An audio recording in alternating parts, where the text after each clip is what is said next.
This is problem 9-147. It's on page 548. Air at 7 degrees Celsius enters a turbojet engine at a rate of 16 kilograms per second and at a velocity of 300 meters per second relative to the engine. The air is heated in the combustion chamber at a rate of 1500 kilojoules per second and it leaves the engine at 427 degrees Celsius. Determine the thrust produced by this turbojet engine. And there's a hint. It says, choose the entire engine as your control volume. That's a big hint because there's no way to actually go around the entire jet cycle. So if we take the turbojet engine as the system,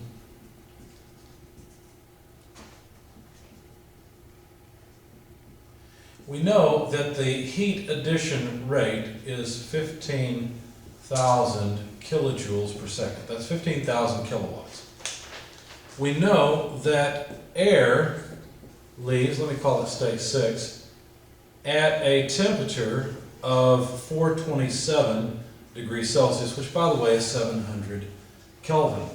We also know, let's call this state 1 since that's what these would be on our cycle diagrams, that the air enters at a temperature of 7 degrees Celsius, which by the way is 280 Kelvin.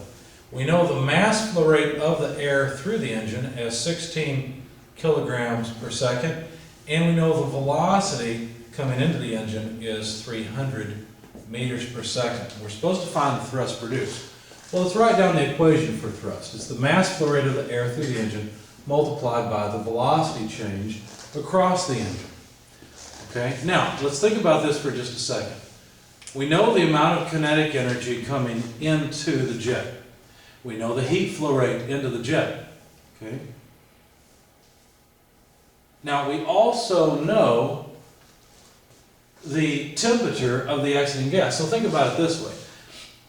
We know something about the enthalpy coming in. We know something about the enthalpy leaving.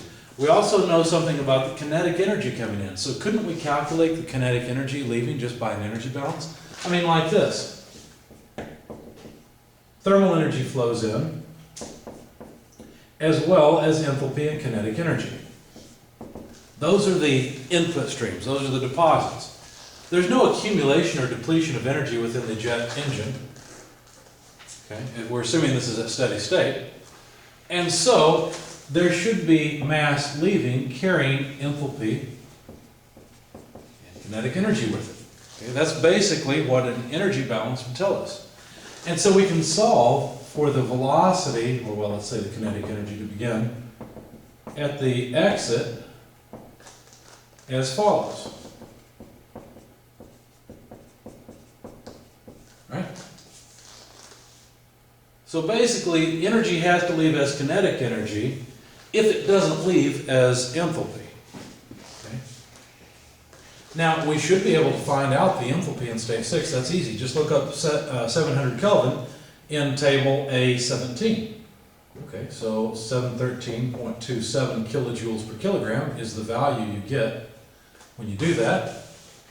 And from the temperature in state 1, the enthalpy coming in is 280.13 kilojoules per kilogram. Again, just look it up in table A17. So that takes care of the enthalpies. We know the heat flow rate in, we know the mass flow rate of the air, we know the velocity coming in. So, solving for the velocity at the exit, it would end up being the square root of 2 times 15,000. Let's see, let's do it in symbols first. So we're going to move the 2 over. It would be Q dot N over M dot plus H1 minus H6. Let me do it this way. And then, let's see, plus V1 squared. Okay, because the 2 from here is going to cancel that 2. That's why I'm left with V1 squared. Okay. So plugging in the numbers, Q dot N we know is 15,000 kilojoules per second. The mass flow rate of the air is 16 kilograms per second. So notice we get kilojoules per kilogram for the first term. The enthalpy in state 1 is 280.13 kilojoules per kilogram.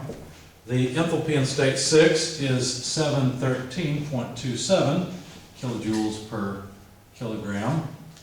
And then finally, plus V1. Well, we have to be careful here.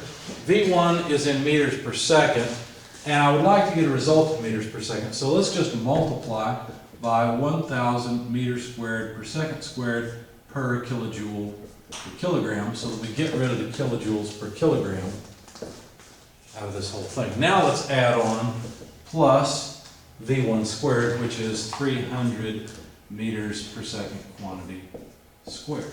Now 300 squared is a pretty decent sized number, but when you perform this calculation, see what 1,000 times this is, and see if we could have neglected the incoming kinetic energy. Okay.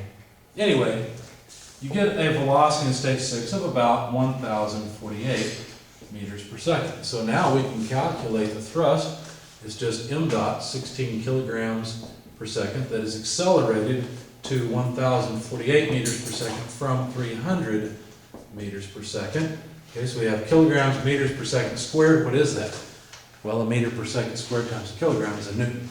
So we'll end up with newtons of thrust, and this is 11,968 newtons. You might want to convert that to pounds if you don't have a good feel for newtons. You might be impressed at how much push there is from this engine to push the aircraft down the runway, up into the sky, and through the air.